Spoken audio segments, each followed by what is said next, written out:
In the beautiful city of Verona, where our story takes place, a long-standing peace between two important families evolves into a new prosperity period, and the citizens fulfill their hands with money and richness.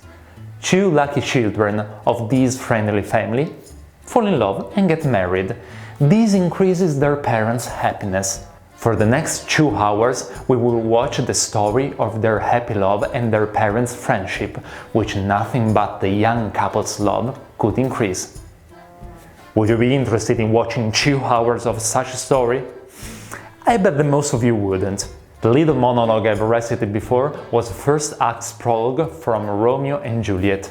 It was obviously not the original one, but I changed it a bit by taking away one element, which is though essential in order to make the story interesting: the conflict. The conflict in theater is like the engine for a car.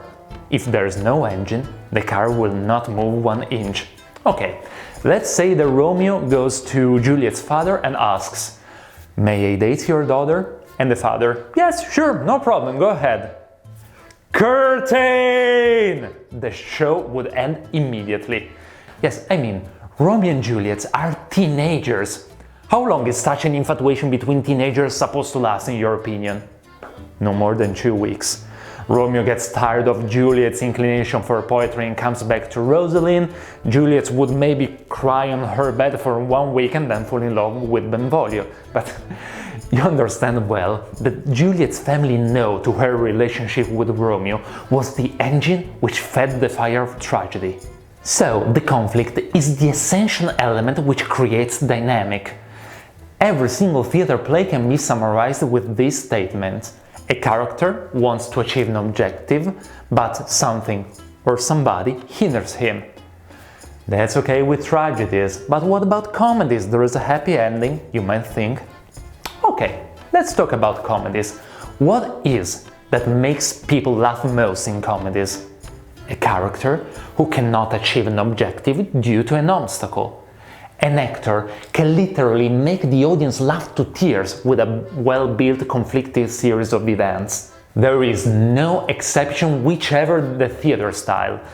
Tragedies, comedies, mime, spoken theater, physical theater, they're all based on conflicts. And conflicts can be both external, physical, or internal. Think for example about monologues. A monologue is very often a character who has an inner conflict. Think for example about Hamlet's monologue, To Be or Not to Be. It is about deciding whether to commit suicide or not. While working on a scene, it is essential to create a clear conflict among the characters.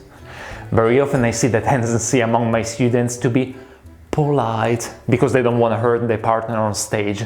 But whenever you feel a blocked situation, focus again on the conflict. It will create instantly a new dynamic. It will give you the possibility to come back on the scene's track. Because, as the Irish playwright George Bernard Shaw said, no conflict, no drama.